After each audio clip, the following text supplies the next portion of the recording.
Welcome to our deep dive today. We're going to be going through Gandhi's autobiography. Wow. So we're going to be looking at excerpts from Gandhi-truth.pdf.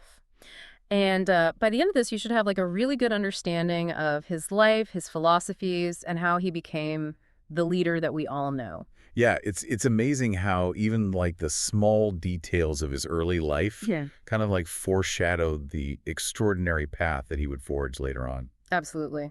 So let's jump right in with his childhood. One of the things that kind of stood out to me was how his father's role as a Diwan, a chief minister to a local ruler, really shaped his understanding of duty and responsibility. It wasn't just like a job, being a Dewan meant navigating really complex social and political situations, so he was likely exposed to like the nuances of power and decision making from a young age. Right.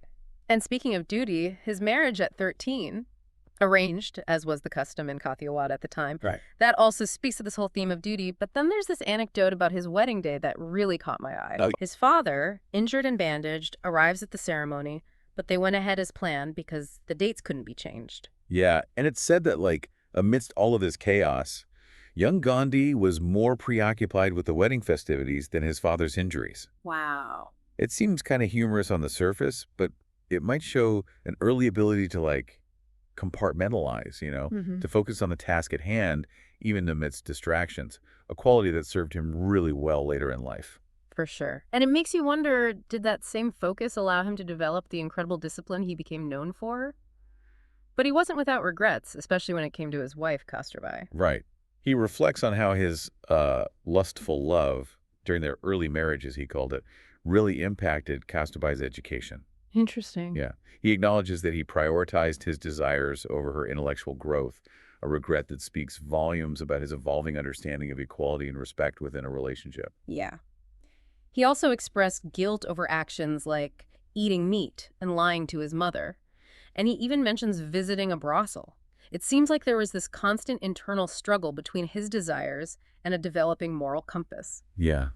It's almost as if these early transgressions, as he perceived them, really fueled his lifelong pursuit of self-improvement. Mhm. He was always striving to align his actions with his values, even when those values were still taking shape.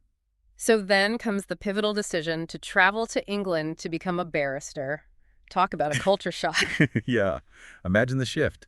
He goes from the familiar world of India to the heart of the British Empire. It was a totally different social landscape. He recounts some pretty funny social blunders in his autobiography, like the time he tried to follow Western etiquette and totally messed up someone's hat. Oh, wow. Yeah. These anecdotes, while funny, also reveal his determination to adapt, to learn, and ultimately to master this new environment. That dedication to self-improvement is a recurring theme, isn't it? Even when he made those blunders, he persevered, always seeking knowledge and refining his understanding of the world. And let's not forget his unwavering commitment to vegetarianism. In England, he actually delves deeper into it, even giving a speech at a vegetarian gathering, even though it was really difficult for him. That's really interesting because public speaking was obviously a challenge for him at this stage. Right. Yet his conviction in vegetarianism kind of propelled him forward. It suggests that even early on, his moral compass was guiding his actions, driving him to overcome personal obstacles in pursuit of what he believed in. It's like we're seeing the seeds of Satyagraha, his philosophy of nonviolent resistance being sown right there. But before we get into that, let's talk about his return to India after becoming a barrister. I was surprised that he was encouraged to actually go back to England for further studies. Yeah, this really highlights the value that people placed on an English education at that time, especially for someone with aspirations like Gandhi, right? His father held a prominent position, and a British education was like the key to success. It's like they expected him to follow this predetermined path, but obviously his journey took a few unexpected turns. He does have some early legal experiences back in India, and they were, well, let's just say less than stellar. Yeah. His first courtroom appearance, for instance, was a complete disaster. So much so that he decided not to take up any more cases for a while. It's a good reminder that even the most iconic figures experience setbacks and moments of self-doubt. Definitely. But then there's the story of him helping a poor Muslim man in Porbandar, his birthplace, whose land had been unfairly taken away. Yeah. And in that act, we can see a glimpse of the social advocate he would become, you know? He wasn't content with just practicing law. He felt this need to use his skills to help those who were in need and fight for justice. So even though he wasn't like a courtroom star, his sense of social responsibility was clearly developing. But it was his move to South Africa that really became the place where his philosophy and leadership were forged. It was just supposed to be a simple legal case, Right. but it transformed into like a pivotal chapter in his life. Absolutely. And what I found so striking were the accounts of racial discrimination and segregation he endured. He was told to remove his turban on a train, and even thrown off a train for refusing to move from first class, all because of his It's race. shocking, isn't it? It is. These experiences really exposed him to the brutal reality of racial prejudice and segregation in South Africa at that time. Yeah. They forced him to confront injustice directly and to really grapple with the question of how to respond to such dehumanizing treatment. It's almost unimaginable to go through that, and yet, instead of succumbing to bitterness or resorting to violence, he actually channeled those experiences into a powerful force for change. And his response was anything but passive. He founded the Natal Indian Congress and spearheaded protests against discriminatory laws. This was a real turning point, where we see him evolve from a lawyer focusing on individual cases to a leader fighting for the rights of an entire community. Yeah, and it's in South Africa that his spiritual journey really deepens and intertwines with his activism. He was reading all these religious texts like the Bhagavad Gita, Right. and he was deeply influenced by thinkers like Tolstoy and Ruskin. It's fascinating to see how these diverse influences kind of came together into his philosophy of satyagraha. So satyagraha is often translated as truth force, but it's a complex concept. It's a method of nonviolent resistance rooted in this belief that truth and love are powerful enough to overcome injustice. But it requires immense courage, discipline, and a willingness to suffer for a cause without resorting to violence. And Gandhi didn't just preach satyagraha, he lived it.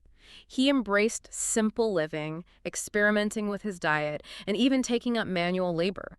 These weren't just lifestyle choices, they were deliberate acts of aligning his actions with his beliefs, a commitment to self-sufficiency and rejecting material excess. He really embodied those principles he advocated for. It was a level of authenticity that would really resonate with those who followed him. So here he is in South Africa, facing unimaginable hardship, but responding with this philosophy of love and nonviolence. It's a remarkable transformation. But then he returns to India in 1915, and his leadership takes on a whole new dimension. He steps back onto Indian soil, and it's as if the entire nation was waiting for him. Yeah. He's immediately thrust into these leadership roles. He's spearheading campaigns that would energize the Indian people and really lay the foundation for the independence movement. Right, and one of the first major campaigns was the Champaran Satyagraha in 1917, where he championed the rights of indigo farmers who were being exploited by British landowners. It was a defining moment, showing the power of satyagraha in action, through nonviolent protests, boycotts, and carefully gathering evidence. Gandhi forced the British to give in to the farmers' demands. It wasn't just a win for the farmers, but for the idea that peaceful resistance could actually bring about real change. It's incredible to see how his experiences in South Africa directly informed his approach in India. He had honed his leadership skills, developed his philosophy, and he was ready to apply those lessons on a much larger scale. And he didn't stop there. In just a few years, he led the Ahmedabad mill workers' strike and the Kheda Satyagraha, both aimed at tackling economic injustice and challenging those British policies. And these campaigns weren't just isolated incidents. They represented a growing movement with Gandhi leading the charge, demanding change and inspiring a nation to stand up and demand its freedom. What's so fascinating is that Gandhi's leadership wasn't about barking orders from some far-off place. He was right there on the ground with the people, sharing their hardships and leading by example. Yeah. And his commitment to interreligious unity was remarkable, too. He got involved in the Khilafat movement, which was supporting Indian Muslims who were worried about what would happen to the Ottoman Empire after World War I. That showed that for Gandhi, the fight against British rule was bigger than just religious differences. He knew that a truly independent India needed everyone to be united, embracing its diversity and recognizing their shared struggle for freedom. It's a powerful example of building bridges and creating solidarity in the face of a common enemy. But his vision for India, it wasn't just about political freedom. He envisioned a society that wasn't just independent, but also just and equitable.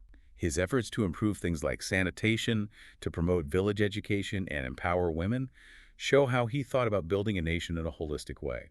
For Gandhi, true freedom meant more than just political sovereignty. It meant the well-being and upliftment of all Indians. And then there's Swadeshi, this idea of self-reliance, which became a cornerstone of his vision for a free India. He pushed for the revival of the spinning wheel, or charkha, as a symbol of economic independence. Yeah.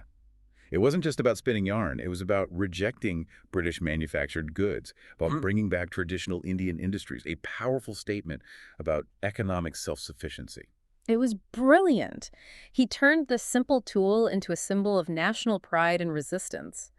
So you have this amazing journey from a young man figuring out his own moral compass to a leader who mobilized a nation. As you're looking at these excerpts, what stands out to you the most about Gandhi's evolution? It really is remarkable. What really strikes me is how all his experiences, both personal and political, shaped his philosophy and ultimately his leadership. He didn't hide from his flaws and struggles. He actually used them to grow and transform himself. And that's a lesson I think we can all learn from. But we'll get into that more in the next part of our deep dive. Gandhi's journey really shows how you can turn bad things into good, like how he used his experiences with racism to make a change. Yeah, that's true. But it seems kind of, I don't know, counterintuitive, right? How do you use something so negative and turn it into something positive? Well, think about that incident on the train. The one where he was thrown off because of his race. I mean, most people would just be crushed by something like that. Exactly.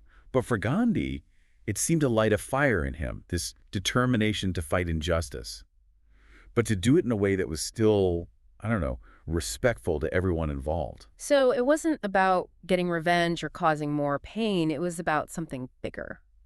Exactly. He saw Satyagraha as a way to show his enemies they were wrong, to make them change their minds. But Satyagraha, it wasn't just about like sitting back and doing nothing, was it? Oh, definitely not. It took incredible courage and discipline to, face those in power and not fight back. I mean, remember what he went through in South Africa? Like when he was told to take his turban off in court? Right. Those weren't just like ideas for him. He was living it. Yeah, he was facing injustice head on, and he did it over and over with, like, total conviction. It's like he was putting everything on the line, showing how much he believed in this, by being willing to suffer for it.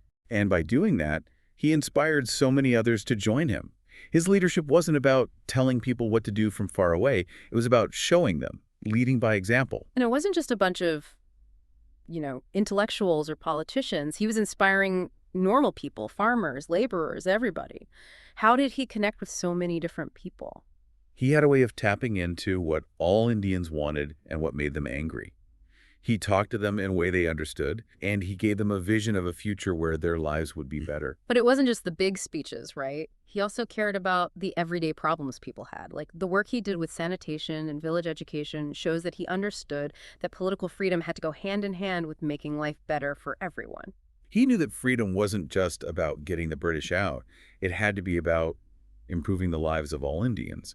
It had to be about empowering those communities that had been marginalized. Yeah, and he had this amazing way of taking regular, everyday things and turning them into acts of rebellion, like with Swadeshi. Yeah.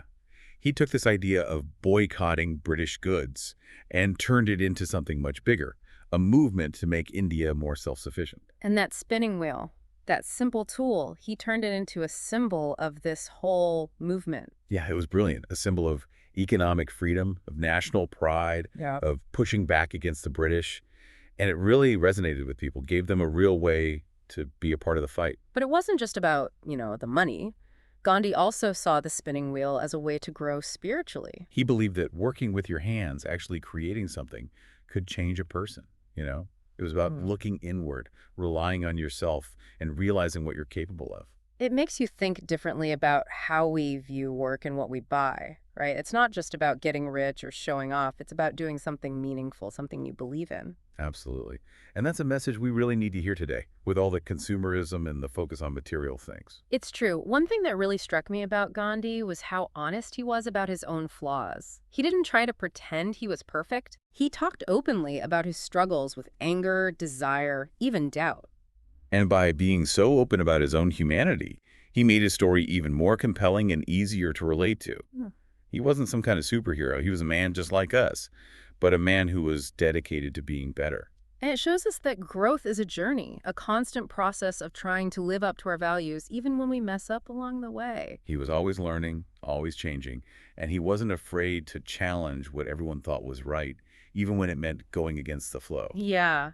And that's what made him such a visionary leader. He imagined a completely different world, a world without violence and oppression. And he spent his life making that vision a reality. And he did it all without using violence or hate.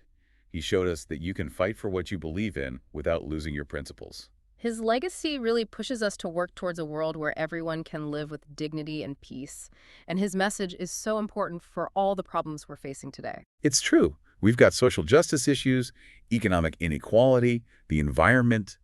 These are huge problems, and they need new ways of thinking, new ways of being in the world. We need more leaders like Gandhi, leaders who aren't afraid to challenge how things are, to fight for what's right, and to inspire us to create a better future. Yeah, and it doesn't have to be on a massive scale either. We can all embody Gandhi's spirit in our own lives, in our communities, in whatever we do. Exactly. It starts with that basic idea of living by our values, treating each other with kindness and respect, and working hard to make things better for everyone. It's like a call to action, a call to step up and do something, no matter how small. Because, like Gandhi showed us, even the smallest acts of bravery and compassion can spread and change the world. You know, one thing that really resonated with me was his emphasis on self-reflection. He was constantly thinking about his thoughts and actions, really examining his motivations. And it wasn't about, like, beating himself up over past mistakes. It was about becoming more self-aware, understanding our own biases and weaknesses so we can be more effective in making positive change. It's about taking responsibility for what we do. Exactly.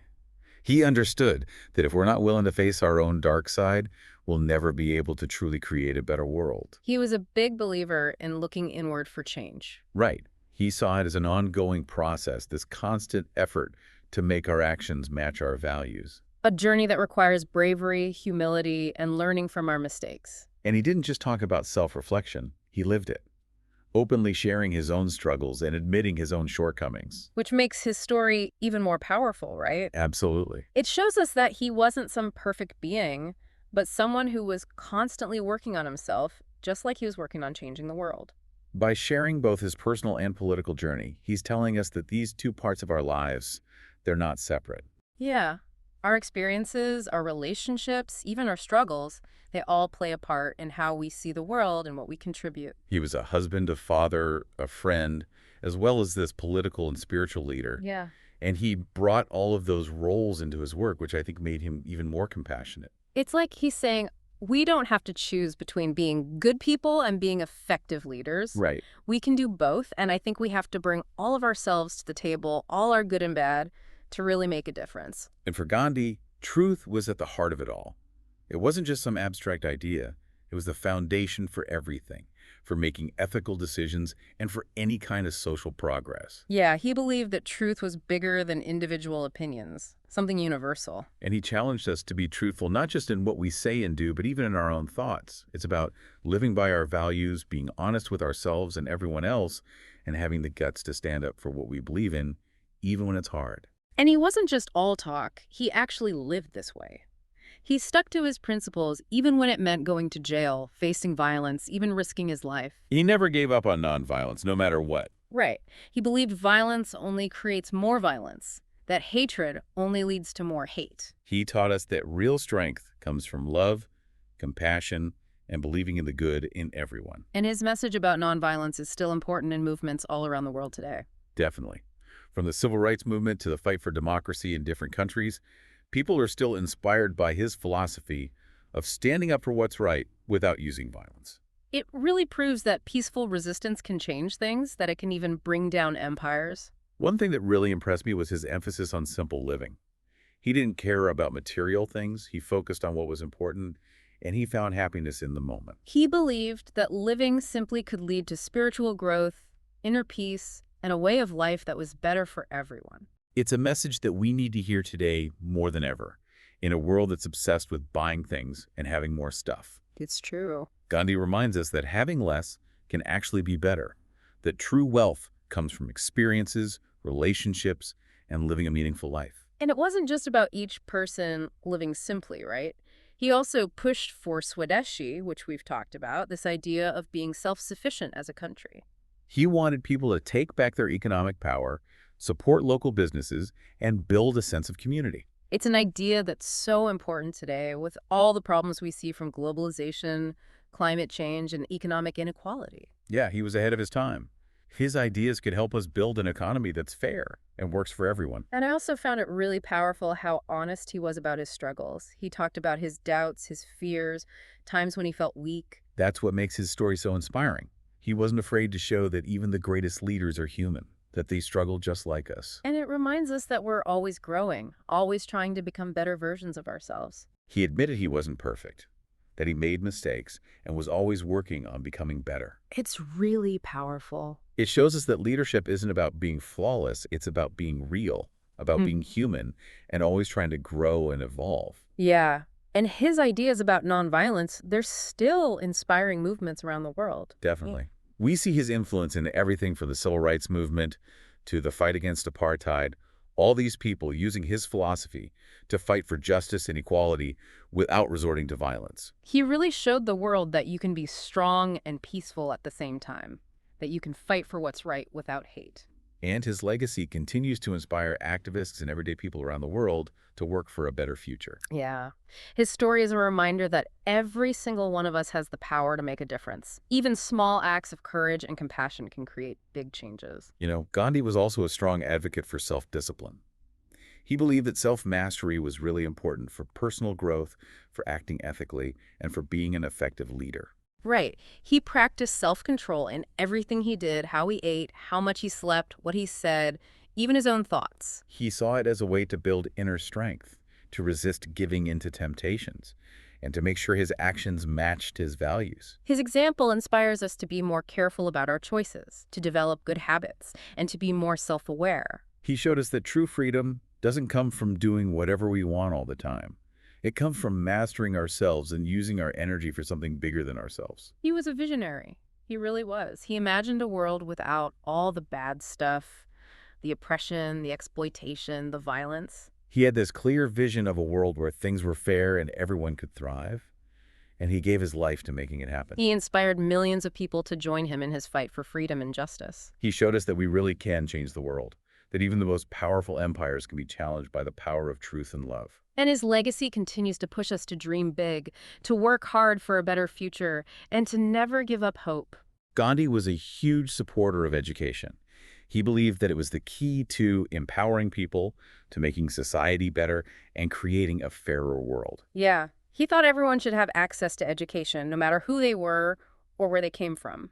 He believed that education shouldn't just be about stuffing your head with facts, but about learning to think critically, developing strong morals, and understanding your responsibility to society. He saw education as a way to free people, to empower them to think for themselves, to question authority, and to change their communities. And his example encourages us to keep learning throughout our lives, to see education as a way to grow and make the world a better place, and to make sure that everyone has the chance to get a good education. Yeah, and he connected education with the idea of self-reliance, right?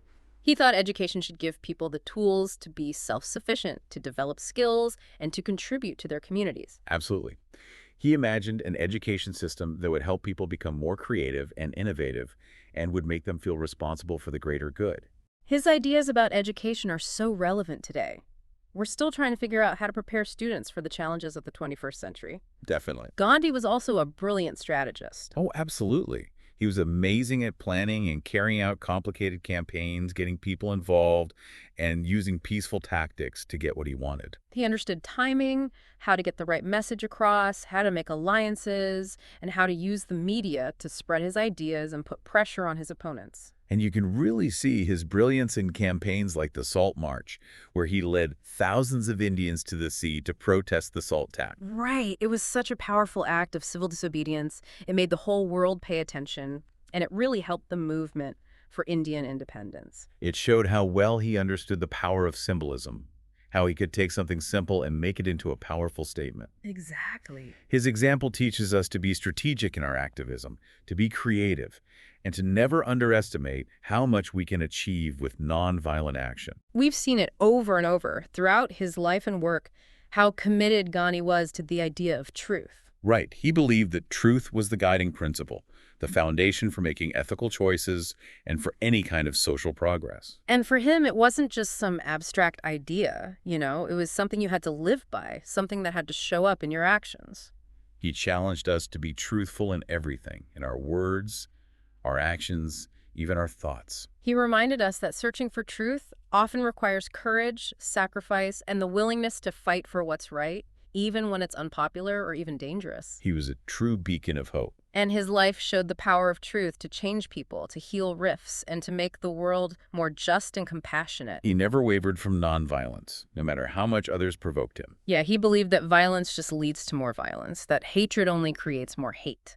He taught us that true strength is about love, compassion, and unwavering faith in the goodness within everyone. His example inspires us to be peacemakers, to try to bring people together, and to work towards a world where forgiveness and compassion are the most important things. What's remarkable is that he never acted like he had all the answers. He was humble, always willing to admit he messed up, and to learn from others. He didn't see himself as a guru or someone who knew everything. Exactly. He encouraged people to think for themselves, to question those in authority, and to find their own path. He believed that everyone had something valuable to offer, and that real progress meant embracing different opinions and experiences. That's what made his approach to leadership so powerful. He wasn't trying to control people, he was trying to inspire them. He was creating spaces where everyone could be a part of making change happen. He really believed in the power of working together, the wisdom of regular people, and the ability of unity and solidarity to change things. His legacy shows us that true leadership is not about power or status, but about serving others, being humble, and deeply caring about everyone's well-being. It's amazing how his ideas about truth and nonviolence are still relevant in movements happening all over the world. Yeah, they really are. His story connects with something deep inside us, a desire for justice and peace, for a world where everyone can live with dignity. It's really inspiring. His example encourages us to be the ones who make change happen, to speak up for those who can't, and to keep working towards a world where love and compassion win. And another thing that's so striking about Gandhi is how much he emphasized the power of love. Absolutely. He saw love as the most powerful force there is. Right. A force that can overcome anything, hate, fear, division. He believed that love was the key to unlocking our true potential as humans, the key to creating a world where everyone can flourish. He was right. But for Gandhi, love wasn't just some feeling. It was about action. It was about being dedicated to the well-being of everyone, putting others first, forgiving those who hurt us, and constantly working to make the world a better place. He challenged us to see the good in everyone, to recognize that we're all connected, and to treat each other with kindness, respect, and compassion. That's a great message. Something we should all try to do more of, to be more loving, more forgiving, more compassionate. Yeah, he showed us that love isn't weak. It's actually the greatest strength we have. Exactly. Yeah. And by tapping into that power of love, we can create a world filled with peace, justice, and harmony. As we look deeper into Gandhi's autobiography, we can see that his journey wasn't easy. Oh yeah, he definitely faced a lot of challenges. He had people who disagreed with him, criticized him, and even tried to hurt him. Right, there was a lot of opposition. But he never gave up on what he believed in, on his dream of a better world. He faced jail time, hunger strikes, even people trying to kill him. But he never lost his courage or determination. He was amazing. He showed us what true leadership is, being resilient, persevering, and standing strong even when things get tough. His example motivates us to be brave in our fight for justice, to never give up hope, and to always strive to make the world a place of peace and love. It's amazing, isn't it, how Gandhi's ideas still resonate with people all over the world, from all walks of life. His message of peace, compassion, and unity, it really speaks to something deep within us, this longing for a world where justice and peace prevail. Yeah. His story, as we've explored in this deep dive, it goes beyond time and place. It's a story that continues to inspire activists, artists, and everyday people to work for a better future. And what's really striking to me is how Gandhi's own spiritual journey was so connected to his work for social justice. It wasn't about separating those two things, but about integrating his values into everything he did. Right. He didn't see his spirituality as something separate. His pursuit of truth, his commitment to nonviolence, his service to humanity, it all came from his deep spiritual beliefs. And it wasn't about following rigid rules or thinking he was spiritually superior to others. It was a personal journey, a way of understanding his place in the world and his responsibility to everyone. His spirituality was all about action, about service, about always striving to live up to his values. And that's a powerful lesson, I think, for all of us today. It's not enough to just believe in something. We have to live it. We have to show it in our actions and in the choices we make every day. He challenged us to, practice what we preach, and he did it in such a humble yet unwavering way. He never claimed to have all the answers, but he lived his truth, courage, and conviction. And he was always challenging himself, pushing himself to grow, to learn, and to become a better person. He wasn't afraid to admit his mistakes, learn from his experiences, and change his approach when he needed to. His life really showed the power of always trying to improve yourself, of never settling, and always seeking a deeper understanding of yourself and the world. And one of the key elements of that self-improvement, as we've talked about before, was self-discipline. Gandhi really believed that mastering yourself was essential for personal growth, for acting ethically, and for being an effective leader. Right.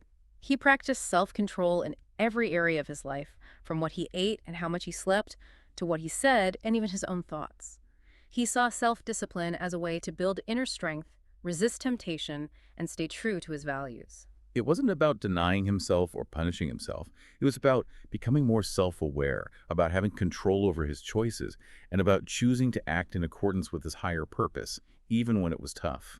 And that's something we can all learn from, isn't it? Whether we're striving to be better leaders, better parents, or just better people, that ability to master ourselves, make conscious choices, and resist instant gratification is essential. Gandhi, through his own life, showed us that true freedom comes not from doing whatever we want, but from having control over ourselves and living a life with purpose. As we wrap up this deep dive into Gandhi's autobiography, I'm filled with a sense of awe and inspiration. He was a complex person, a human being with flaws, but through his own struggles and triumphs, he became a symbol of hope for a world desperately seeking peace and justice. His journey, from a mischievous kid to a lawyer wrestling with his conscience to a leader who inspired a nation, it's a testament to the power of change, the courage to challenge what's wrong, and the unwavering belief that a better world is possible. Gandhi's life was like a tapestry, woven with threads of struggle, spiritual exploration, and an unwavering commitment to justice. He taught us that real leadership is about serving others, that true power comes from love, and that lasting change starts within each one of us. His story reminds us that we all have a part to play in creating a more just and compassionate world, and that even when we face huge challenges, we can't forget the power of truth, nonviolence, and faith in humanity. Thank you for joining us on this incredible journey through Gandhi's life and legacy. We hope this deep dive has given you some insights and inspiration for your own path. And remember, as Gandhi said, the best way to find yourself is to lose yourself in the service of others. For those who want to delve deeper, you'll find more resources and reading suggestions in the show notes. Until next time, keep exploring, keep asking questions, and keep diving deep.